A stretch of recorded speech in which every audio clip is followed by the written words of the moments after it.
Ховд аймаг дахь цагдаагийн газараа аймгийн гэмт хэрэгээс урьдчилан сэргийлэх ажлыг зохицуулах салбар зөвлөл, Дэлхийн байгаль хамгаалах сангийн Алтай сайнны бүсийн салбар хамтран ерөнхий боловсролын сургуулиудын 5-аас 12 дугаар ангийн сурагчдын дунд байгалаа хамгаалах сэдвт гар зургийн уралдааныг 10 хоногийн хугацаанд зохион явууллаа.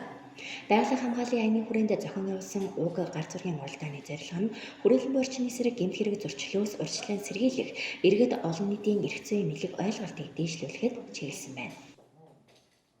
Ховд аймгийнхаа хэмжээнд хэрэгжүүлэх ажлын салбар төлбөр гаргаж бидний бас тодорхой төрлийн ажил арга хэмжээний зохион байгуулж байна.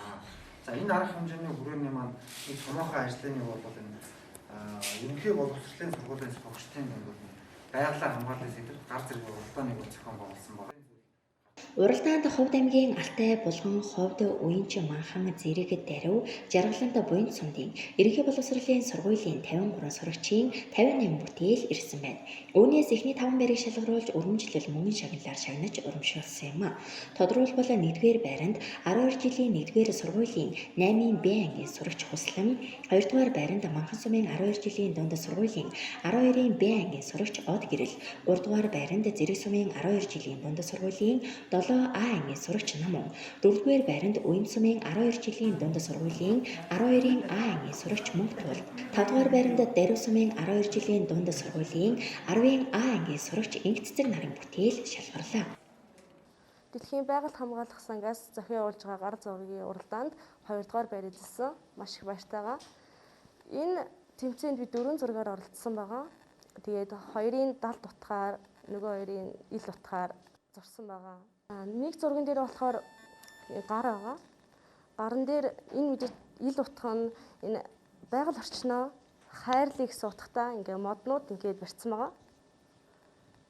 Хайрлахгүй бол тэгэл мэдээж устж өгөө болно. Доотлын зурган дээр нүдний цөцгий зурсан байгаа. Байгаль орчноо ингээд нүдний цөцгийн мэт хайрлах хэвээр одоо ингээд байшин барилга мэдээж гээ утаа маш их гарч байгаа. Байгалыг маш их сүрүүлж байгаа. Тэгээд мэдээж хайрлахгүй бол мэдээж үйлсэнтэй адил байгаль нь мэдээж л үйлдэг амьд өвчөө.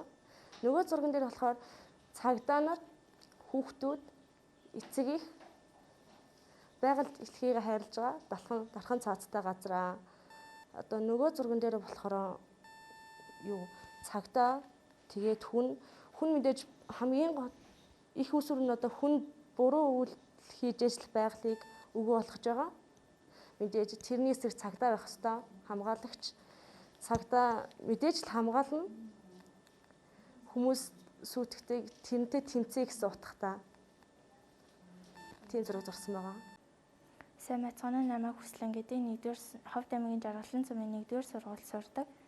Тэгээ би өөрийнхөө зурсан зурагаараа болвол ургаж байгаа нахиан авчис тэр болгон өсөж том болж байгаа хүүхдүүдтэй адилхан гэдгийг сануулахыг илэрхийлсэн. Үе тэнгийнхандаа байгаль орчноо хайрлан хамгаалж агаарай гэж уриалмаар байна. Гар зургийн уралдааныг 2019 оноос эхлэн жил бүр уламжлалт болгон зохион явуулж байгаа бөгөөд жил ирэх тусам оролцогч хүүхдүүдийн идвэх оролцоо сайжирч байгааг зохион байгуулагчдын зүгээс онцолж байлаа.